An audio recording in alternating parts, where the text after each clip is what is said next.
In today's show, we're looking ahead to the action for Monday in the NBA and an update, sort of, on Kyrie Irving, Michael Bolton.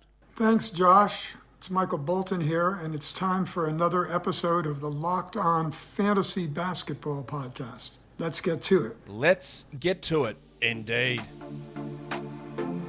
You are Locked On Fantasy Basketball, your daily fantasy basketball podcast, part of the Locked On Podcast Network.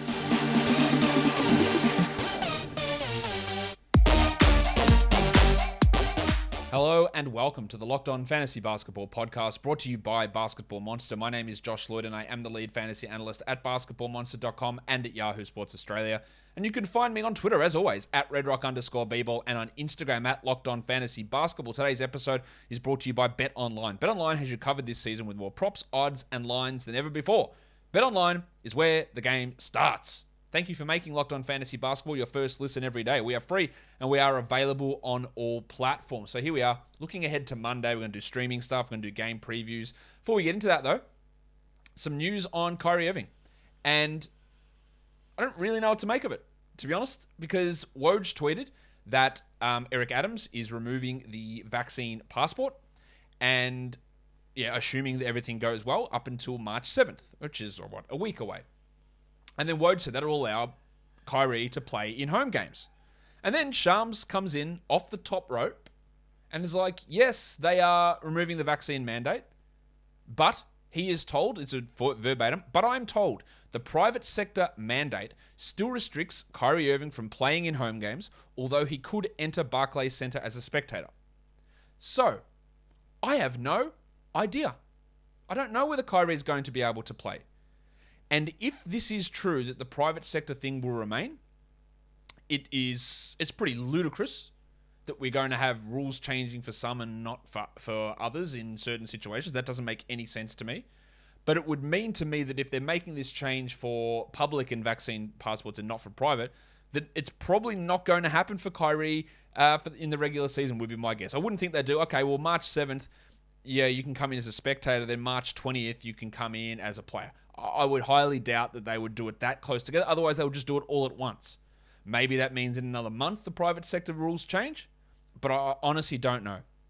I was getting ready to record this show and went, all right, cool, Kyrie's back, let's talk about that. And then just as I'm about to hit record, Shams comes in and drops that bomb, and I go, okay, where do we go from here? So again, while there is news on Kyrie, the news is that nothing has changed, I guess.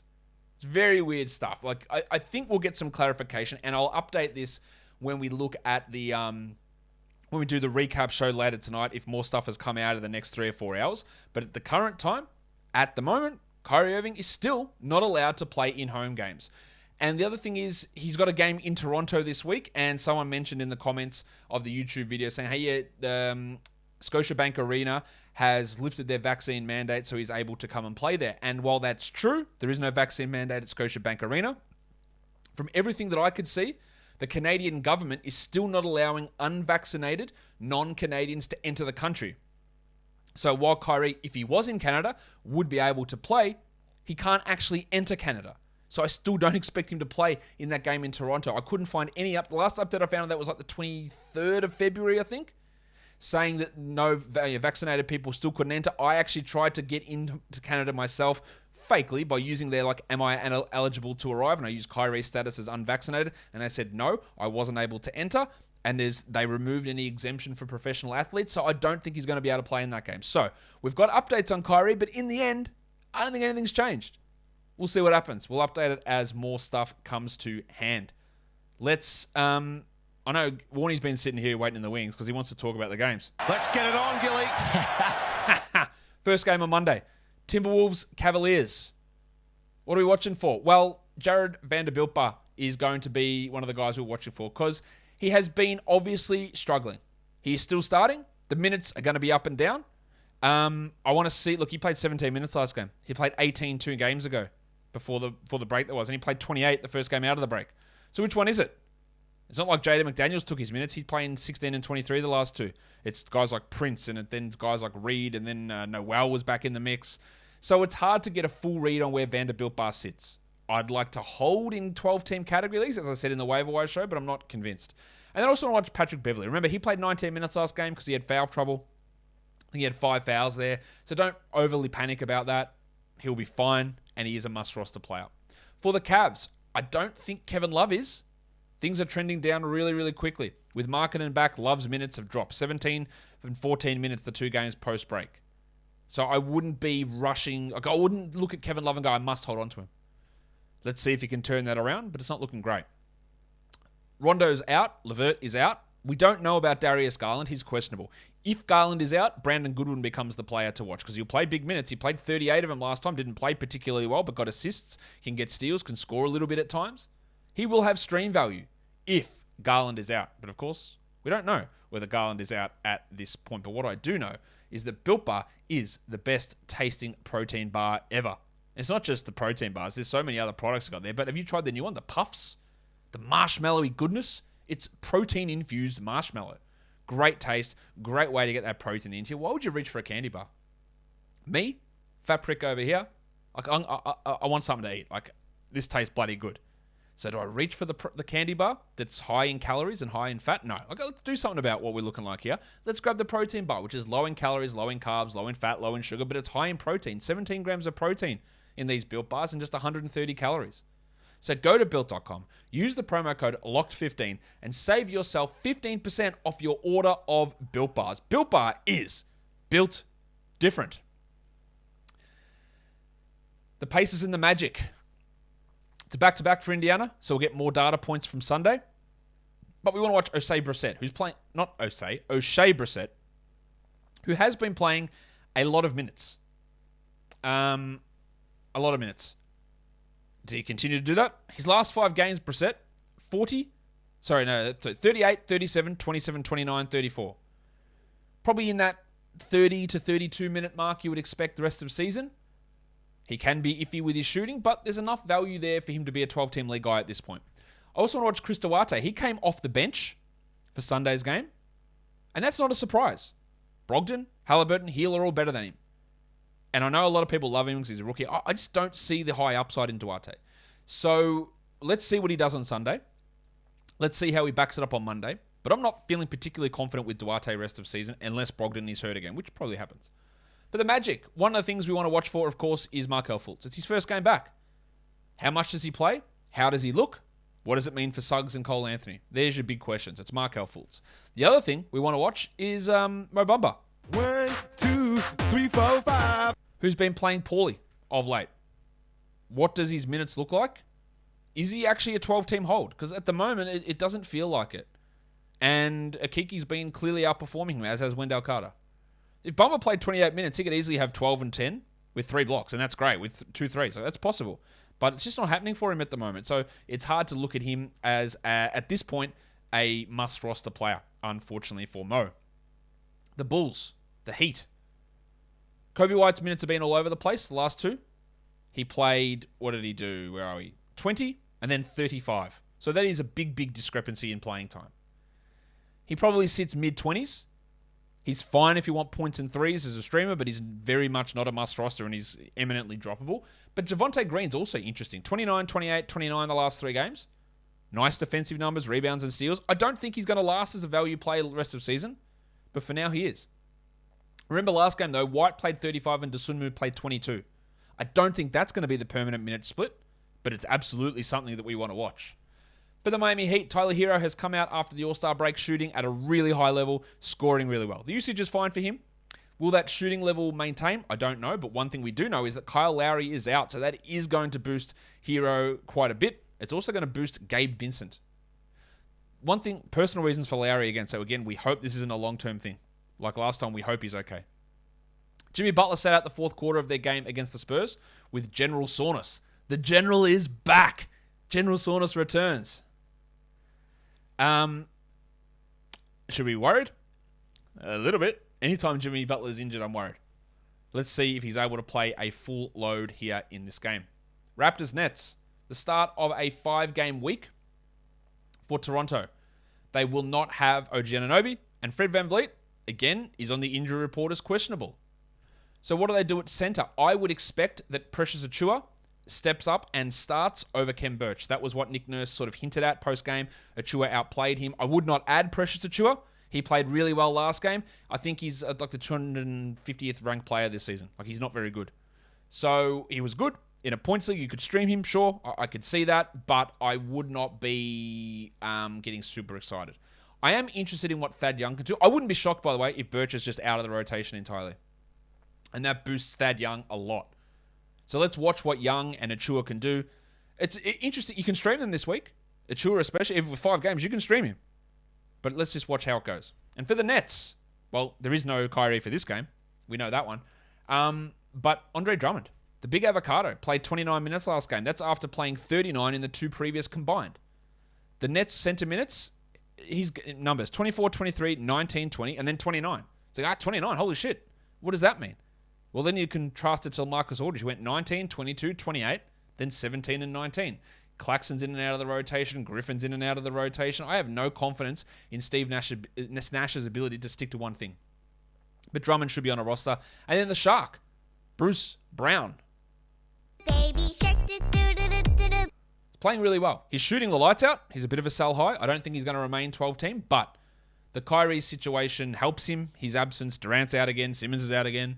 So there's going to be another opportunity for good Bruce Brown minutes here. And that's interesting. Well, that's important. It's also important to know that BetOnline is the place where you can go for all of your basketball action. Pro basketball, not pro football. Pro basketball, college basketball, it's full steam ahead. The latest odds, totals, and player performance props is what you'll find at betonline.net, the number one spot for all of your sports betting needs. It is the best spot for all of your sports news, scores, and podcasts this season. And it's not just basketball. BetOnline.net is your source for hockey, boxing, and UFC odds as well. So head to the website today or use your mobile device to learn more about the trends and action. BetOnline is where the game starts. The next game, it's the Kings and the Thunder.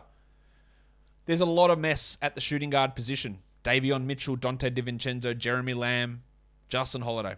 Mitchell's coming off the bench and he played 12 minutes last game. He played 30 the game before that, so figure that out. You can't. But what that means is there's just so much uncertainty there that you can't roster Mitchell or really Lamb or Holiday or DiVincenzo. Holiday feels the most stable, but his upside's pretty low. So how are they going to run that combination of those 4 blokes? De'Aaron Fox, since Tyrese Halliburton has been traded, has been great.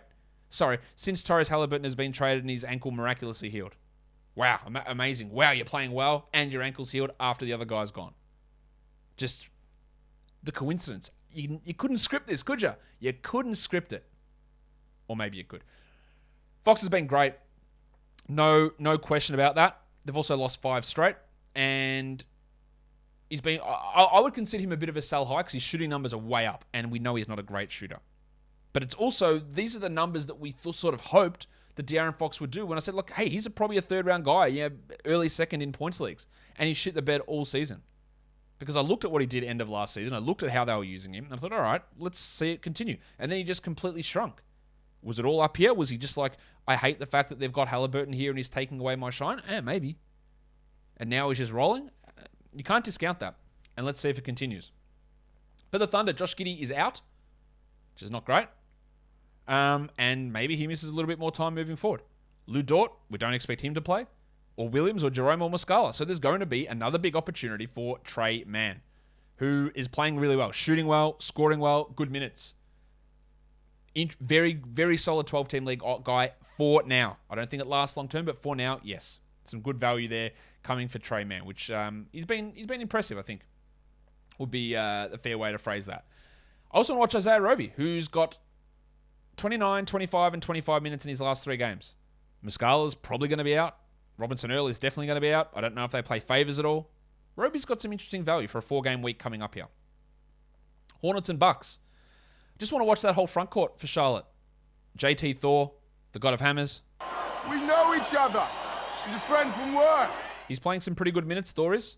24 from last game. And Cody Martin's doubtful here, so that does help him. Jalen McDaniel's out again. But what do they do at center with Mason Plumlee, who went from 33 minutes to 11 minutes to 29 minutes? PJ Washington Jr., who went 30, 40, then 27. Harrell, who went from 35 to 23.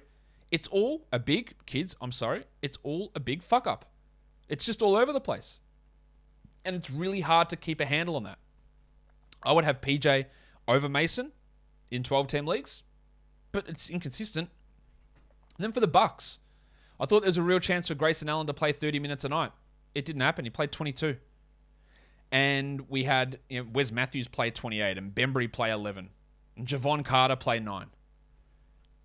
Is Allen going to be 12-team worthy? Well, that would indicate no. I'd like to watch it here. His upside's not high enough for why I just have to hold on, though. And then Punch Bob was excellent in that game against the Nets. Big numbers from Portis. He'd struggled a couple of games prior to that. He is, of course, a must-roster player, but he does wax and wane in terms of production pretty often.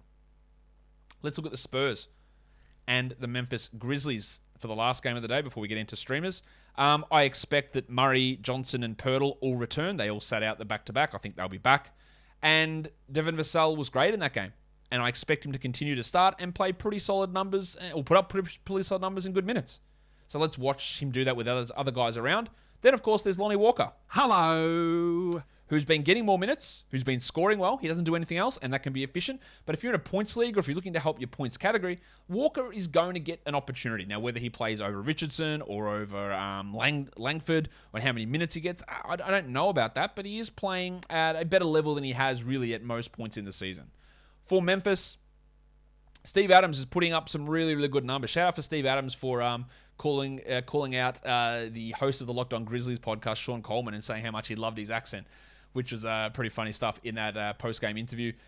So let's watch Steven Adams, who's playing, again, pretty well at the moment. Free throws are always a disaster, but everything else looks pretty good. And then also Brandon Clark, who got poked in the eye last game. We don't have an update on him. He sat out the rest of that game. He'd been playing well. I wouldn't have dropped him. And if he's on the wire, I would add him and see what happens here. Let's look at back-to-back stream options for the Monday, Tuesday. Got a couple of Nets guys there. In the weekly preview, I didn't put the Nets down as a back-to-back. I missed that. I'm sorry. But Bruce Brown, James Johnson, Goran Dragic. We know no Kyrie Irving, remember. No Durant, probably. No Simmons, definitely. There's some value. The Raptors have the back-to-back. Kem Birch, Thad Young. I didn't include Achua or Boucher on this list because they're already rostered in most leagues. But if they're not, they're good options. Naz Reid and Torian Prince for the Wolves, also good back-to-back streamers. If we just look at Monday's action, we've got Bruce Brown, Jalen Smith, Javonte Green, Isaiah Roby, Jeremy Lamb, PJ Tucker, Tre Mann, Thad Young, James Johnson, and Dante DiVincenzo. Deeper leagues, all those same names, whether you've got Ibaka, Vincent, Dragic, Okoro, Aaron Wiggins, Lonnie Walker, Tyus Jones, Chetty Osman, Dwayne Dedman, and Kem Birch. And for points leagues, we're going with Isaiah Jackson, must roster, Patrick Beverly, must roster, Brissett, must roster, Darius Baisley, Tre Mann, probably 12-teamers as well.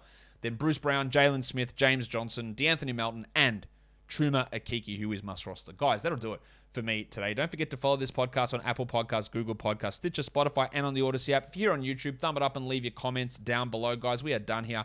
Thank you so much for listening, everyone. See ya.